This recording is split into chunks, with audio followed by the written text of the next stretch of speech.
My husband joined the military back in 2012, and we got our first station in 2013. Shortly after working out at the military base gym, I started to notice this creepy dude was active duty and would always show up at the same time I did, and he would just stare at me and smile. He was tall, athletic build, balding a bit, nerdy, and I would guess maybe in his 30s.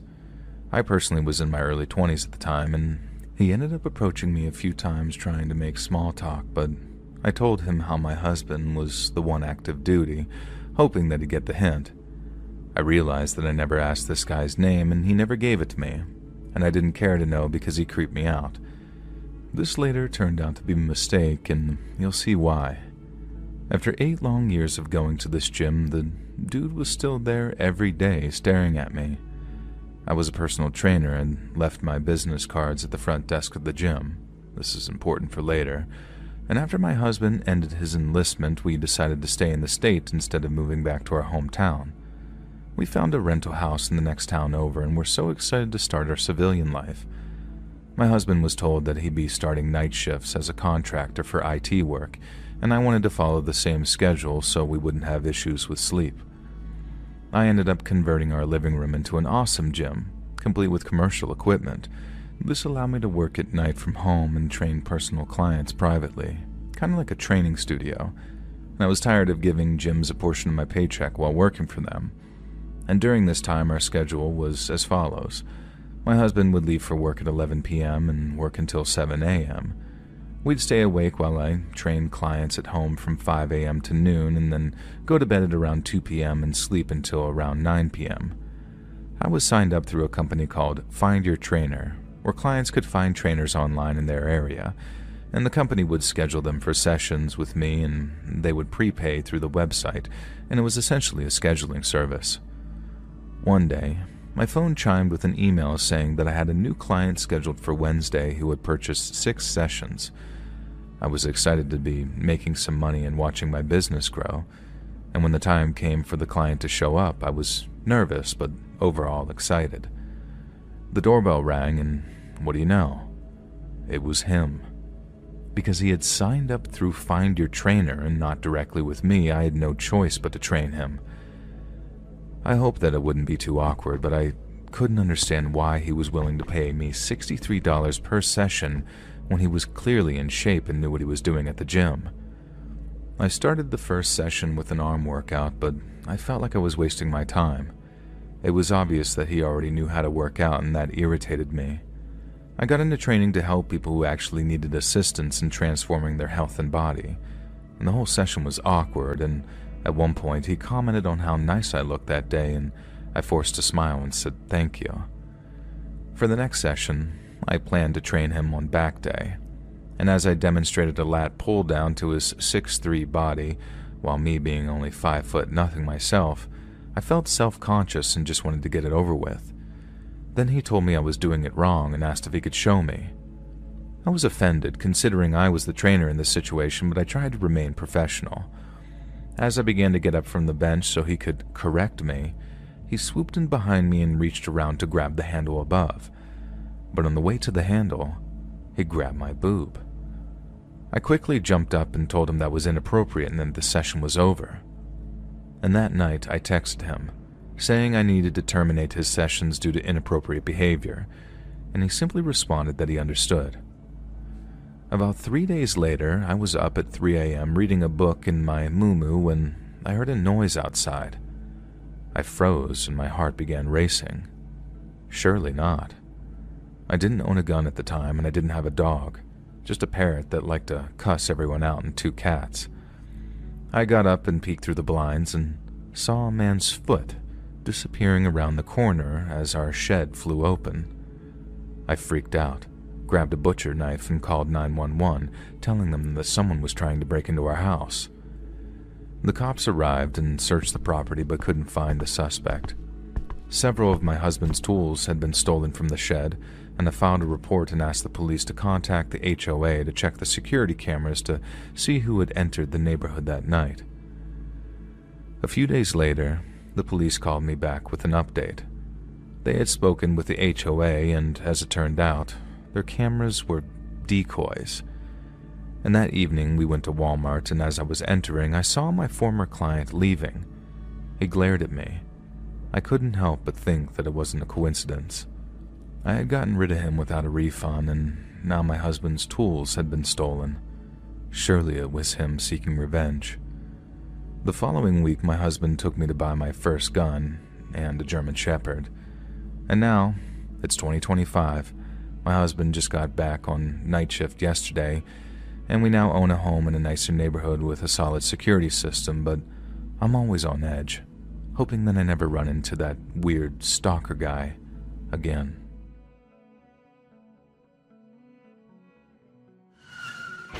Life is truly filled with horror stories. These traumatic events leave many people with severe and life-altering injuries, but even after the trauma, the struggle isn't over.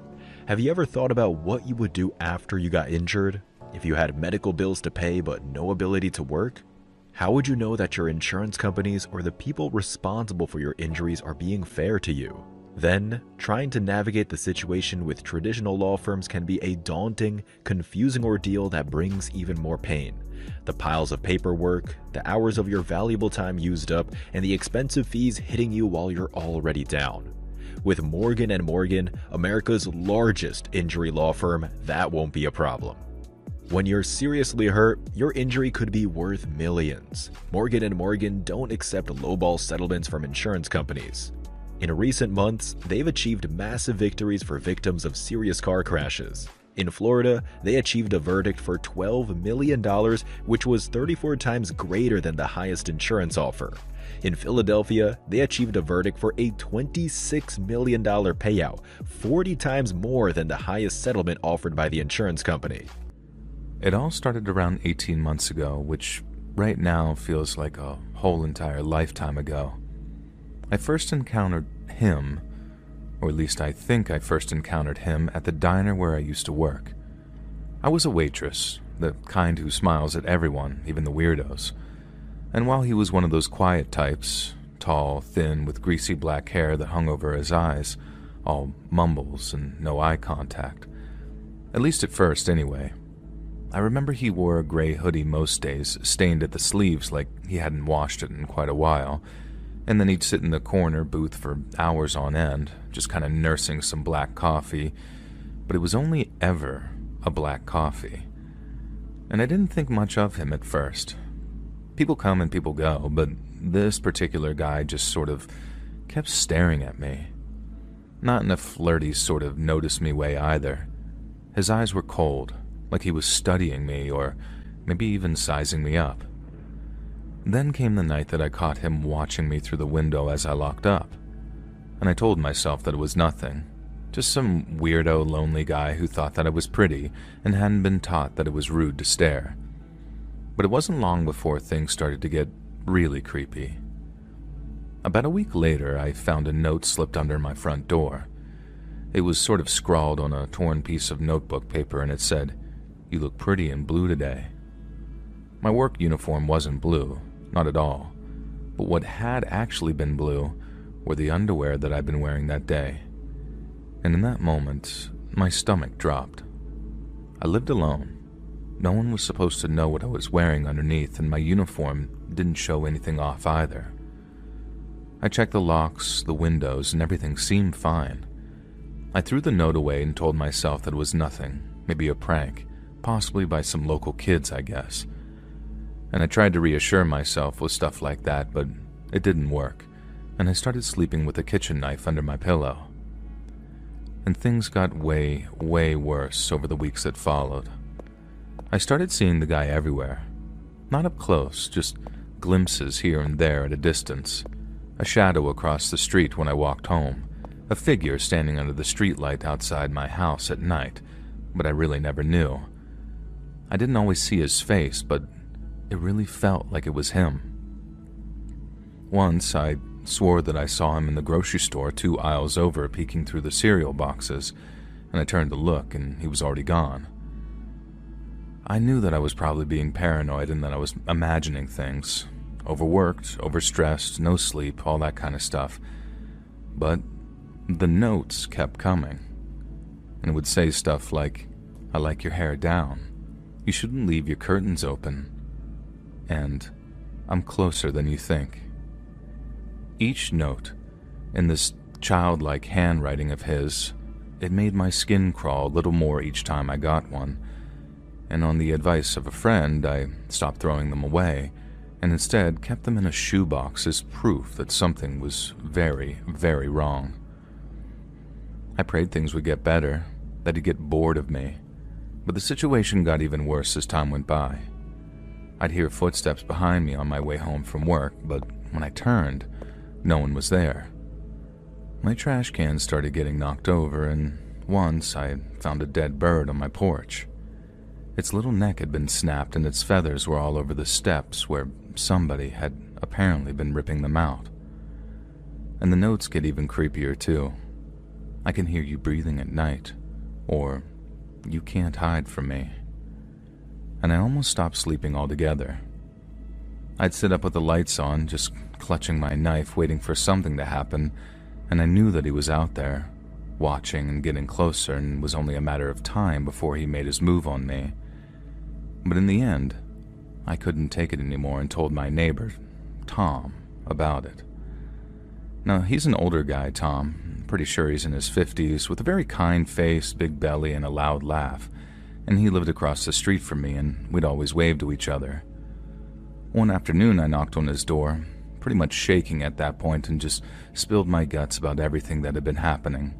The notes, the footprints, that sickening feeling of being hunted.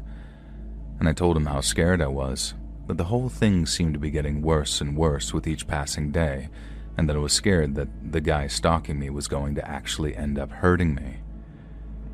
I remember him frowning, putting a hand on my shoulder, and told me that I wasn't alone. "You see anything weird? You call me, okay?" he told me. "Day or night, I'll come running." I nodded, grateful for the offer of help that I don't think I can even put into words. And for the first time in weeks, I felt like I actually had someone on my side. But the stalking didn't stop, and the notes slowly turned into what I perceived to be threats. "I'll cut your pretty throat. No one can save you. I'm coming for you soon," it would say. I stopped going outside unless I had to, and I checked the locks 10 times a night sometimes. And then one night, he made everything fall apart. I was in my kitchen, making tea to calm my nerves, when I saw him. A figure walking up my driveway. Tall, thin, moving very slowly like he didn't care if I actually saw him. And that was like his signature, I guess, how I'd always know that it was him. My heart stopped in my chest. This was it. He was actually here to kill me. Obviously, I finally ran to the phone and dialed 911. I told them that someone's trying to break into my house. My voice was shaky, and I tried to whisper, "Please hurry." The operator told me to stay calm and told me that help was on the way. But all the same, I grabbed my cell phone and called Tom, my neighbor. It rang and rang, but he didn't pick up. And I remember thinking, come on. But I still got nothing. No answer, no voicemail, no nothing. I hung up, and there was panic starting to rise up inside my chest because I knew the cops wouldn't get there in time, and I was completely and totally on my own. I had a gun, a little handgun my dad gave me when I moved out, and I've never used it, but I kept it loaded on my nightstand. I grabbed it, my hand trembling, and crept to the top of the stairs. The house was quiet, but I could feel him out there waiting. I crouched in the dark, gun just pointed at the front door, praying that the cops would show up first. And these minutes dragged by. My palms were sweaty, slipping on the grip of the gun, and then out of nowhere, bam! The door flew open, kicked hard, splintering the frame before a shadow stepped inside very quickly. And in that moment, I didn't think. I just screamed and pulled the trigger. 3 shots, loud and sharp, making my ears ring. This person grunted and fell, sprawled on the floor. I dropped the gun, and I was shaking like I'd never before in my entire life before I stumbled down the stairs. The lights were off, and I could see blood pooling on the hardwood floor, and there was lots of it too. I flipped the switch, feeling this sick kind of relief and knowing that my problems were about to be buried 6 feet deep. But when I flicked that light switch on, my entire world had fell apart. It wasn't the stalker lying there, bleeding out in my hallway. It was my neighbor, Tom. His kind face was pale, his chest torn open from the bullets, and he'd been holding a flashlight, not even a weapon.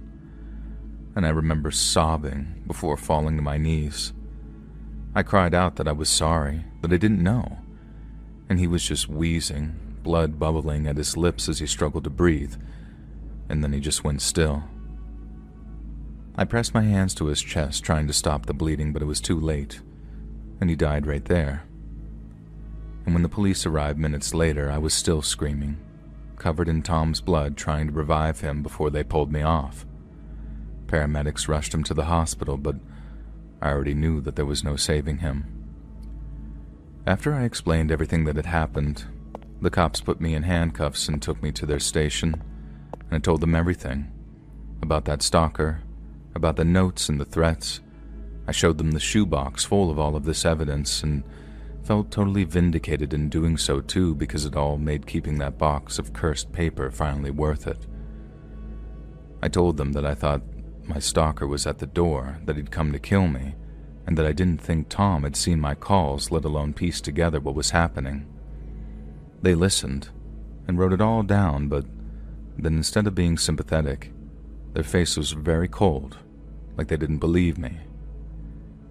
They later told me at around 3 a.m. that Tom died on the operating table, and all I could do was sit there in that cold interrogation room, feeling completely numb, and then I cried until I couldn't anymore. The police searched my house, my yard, the whole neighborhood. They looked into the stalker, asked me for his name, description, really anything, and I told them what I knew, that he was tall and thin with greasy hair and a gray hoodie. And they checked the diner's security footage, asking my coworkers about him, but no one but me could remember seeing this guy or really have any inclination as to who he was. They went through the notes, the footprints, the dead bird, but when they came back, they said that the handwriting on the notes matched my handwriting. The footprints matched my own boots. And as for that bird, they said that I could have just done it myself. There's no evidence of anyone else, they told me.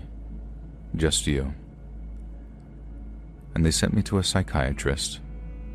She's been a stern woman with glasses, scribbling notes while I talked. I told her that I wasn't crazy, that my stalker was real, and that he'd been after me for months on end. She'd asked about my life, my job, and my family, if I was lonely. I said I was fine, that I was just scared, but she didn't believe me either.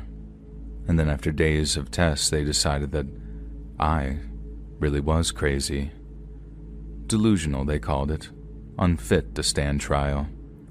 And they said that I made my stalker up, that the stress of living alone and working almost constantly broke me down, shattered my mind, and turned me into what became a killer. They then locked me in some psych ward instead of a jail, a place with white walls, padded doors, and nurses who now look at me like I'm some kind of monster. But I'm not crazy. My stalker was real. I've seen him with my own eyes. I felt him watching me. The notes, the threats, they weren't in my head. They couldn't have been. I didn't kill Tom on purpose. I swear to Jesus Christ in heaven that I thought that he was my stalker come to finally kill me, or worse. I thought killing him meant saving myself. But now he's dead and I'm trapped here.